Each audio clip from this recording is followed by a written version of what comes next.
ও মাই god, কে আপনি? 11 বছরে এত চেঞ্জ! আগে তো দেখতে কেমন ট্যাপা ট্যাপা ছিল। আপনি কি বলছেন আমি কিন্তু কিছুই বুঝতে পারছি না। বুঝা লাগবে না, আয় আয় আয়, একটা হাত কম। এক্সকিউজ মি, কি আশ্চর্য বা! কে আপনি? কাকে যাচ্ছেন? জহুরা খালার বাসায়। আর জোহরা আন্টি উপরে ফ্ল্যাটে থাকে। আমার মেয়ে। আপনার মেয়ে? হ্যাঁ। ওকে, দেখতে ভালো লাগছে, শাড়িতে খুব সুন্দর লাগছে। আমি কানাডা থেকে এসেছি আমার আত্মীয়দের বাসায়।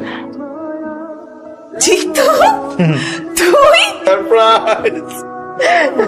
তুই কেমন আছিস? কত বছর পর তোকে দেখলাম বলতো? 11 বছর। খালা, তুমি আমাকে এত বছর পর চিনলে কিভাবে? নাচে না কি আছে, তোর মা তো সব সময় তোর ছবি পাঠায়। হাই। আই আপনি দূরে থেকে কথা বলবেন তো। ভয় পাবেন না, আমি খুবই সরি ওই হাটটার জন্য। আপনি বসুন না। কিসে পড়েন আপনি? ফোরে পড়ি। আচ্ছা।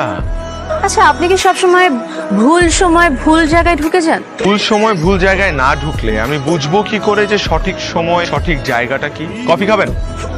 আমাদের সাথে তো কোনো কফি শপ নেই। কেমন ছিল না আপু? এই ভালো আছি, তোর কি অবস্থা?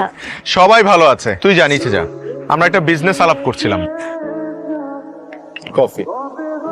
ছাদের সবচাইতে সুন্দর ব্যাপারটা কি জানেন? ছাদে তো সব ব্যাপারই সুন্দর। একদমই না। আচ্ছা তাহলে আপনিই বলে নেন। আকাশ। শুনেছেন কখনো আকাশ ছাড়া ছাদ হয়? আচ্ছা, বাই দ্য ওয়ে, আপনার আপনার আসল ব্যাপারটা কি বলুন তো? আমার আসল ব্যাপার বলতে?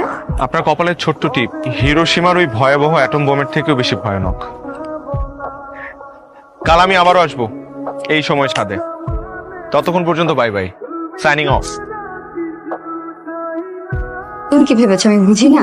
তুমি তো রুনাপুকে দেখেই গলে গেছো। নীল শাড়ি পরা এক বাঙালি মেয়ে, কপালে ছোট্ট একটা টিপ, হালকা বাতাসে চুলগুলো উঠছে। লাভ নেই, রুনাপু কাউকে পাত্তা দেয় না। কেন পাত্তা দেয় না জানিস? কারণ ও জানতো আমি আসবো। কোনো এক মিষ্টি বিকেলে ওকে বুকে জড়িয়ে সন্ধ্যা নামা দেখবো। বিকালবেলা সন্ধ্যা নামে না, সন্ধ্যা নামে সন্ধ্যাবেলায়। পুচকি, পুচকির মতো থাক।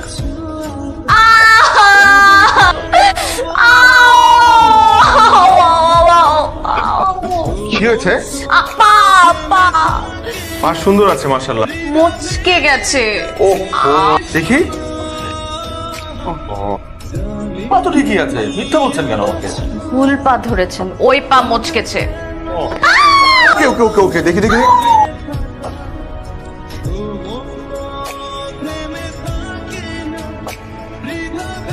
হোঠেবেন বুড়োদার। রিক্সা ডাকো, হসপিটালে নিতে হবে। এই রিক্সা! দেখুন, আপনার মেয়ের পায়ের উপরে আগামী কিছুদিন একদম চাপ দেওয়া যাবে না। সিঁড়ি দিয়ে নামার সময় একটু তাড়াহুড়ো না করলে তো ভালো হয়। তেমন সিরিয়াস কিছু না, আমি প্লাস্টার করে দিচ্ছি, 7 দিন পরে সে খুলে নিলে হবে। Thank you doctor.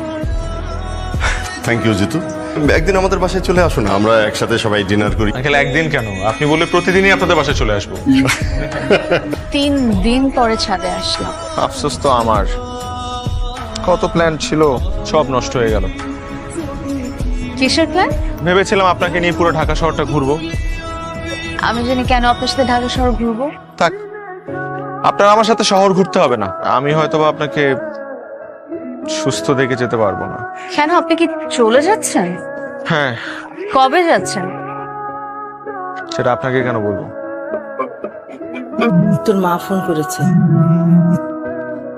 আসবে নাকি আমি একটা অঘটন ঘটিয়ে ফেলবো? তুই ওকে ব্ল্যাকমেল করছিস কেন? আপা প্লিজ, তুমি আমার ছেলের মাথাটা নষ্ট করো না। এখানে বিয়ের সমস্ত অ্যারেঞ্জমেন্ট কনফার্ম হয়ে গেছে। মানে ছেলেকে জোর করে বিয়ে দিবি? আপা প্লিজ। মা, আমি আসবো না। It's my final decision.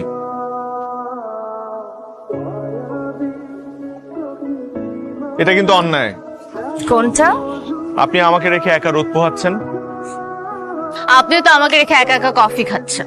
আচ্ছা বলেন তো, আপনি আমাকে মিস করবেন আমি চলে গেলে? আপনাকে আমি কেন মিস করব? আপনার এই প্রশ্নের উত্তরগুলো আমি ঠিকঠাক দিতে পারি না কেন জানেন? আপনি কি আমার প্রেমে পড়েছেন? ভালোবেসে ফেলেছেন আমাকে?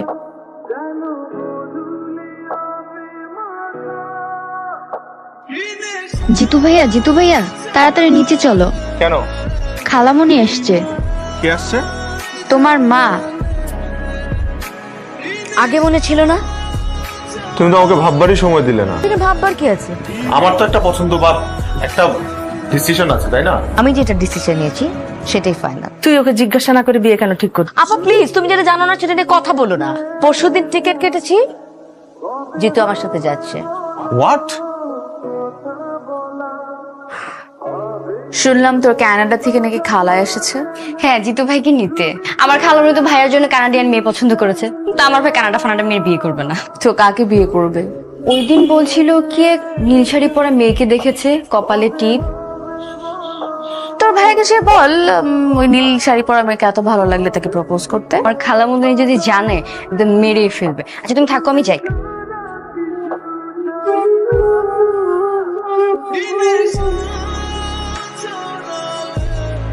শুনলাম চলে যাচ্ছ। ক্যানাডিয়ান মেয়ে পছন্দ না কেন?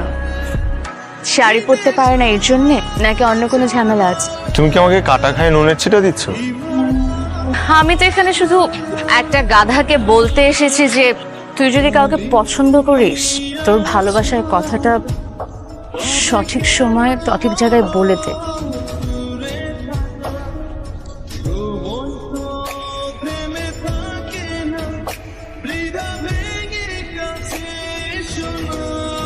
খালামণি, এরপর কিন্তু এত কম সময় নিয়ে এলে হবে না। 11 বছর পরে দেশে আসলি, দেশে মাত্র এই কয়টা দিন থাকলি, মন ভরে বল? আসসালামু আলাইকুম আন্টি। ঝুঁকে সালাম করতে পারলাম না, কিছু মনে করবেন না, আমার পা মুচকে গেছে তো। আমাদের নিচের ফ্ল্যাটে। আন্টি আসলে না চলে যাচ্ছেন যে, আর কটা দিন একটু ঘুরে যেতেন। বলো না, আমার ভীষণ কাজ ছিল তো ওখানে। নেক্সট টাইম আসবো, তখন অনেকদিন থাকবো।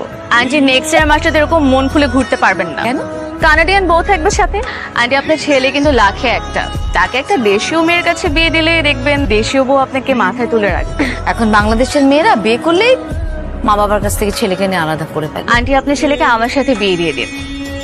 আপনার ছেলেকে আমি ঘরে ঢুকতে না দিলেও আপনাকে সবসময় আমি আমার পাশে রাখবো। গাড়িতে ওঠো।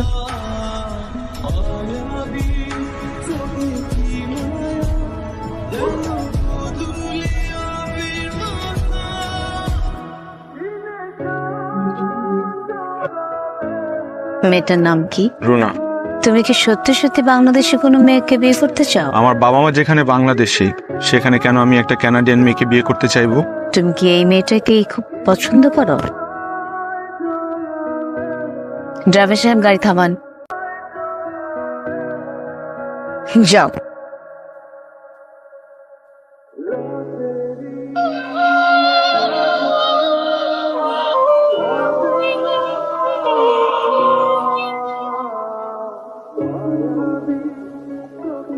যাওনি তুমি? তো যাওয়ার আগে আমার কিছু হিসাব নিকাশ আছে। আমার তোমাকে দরকার।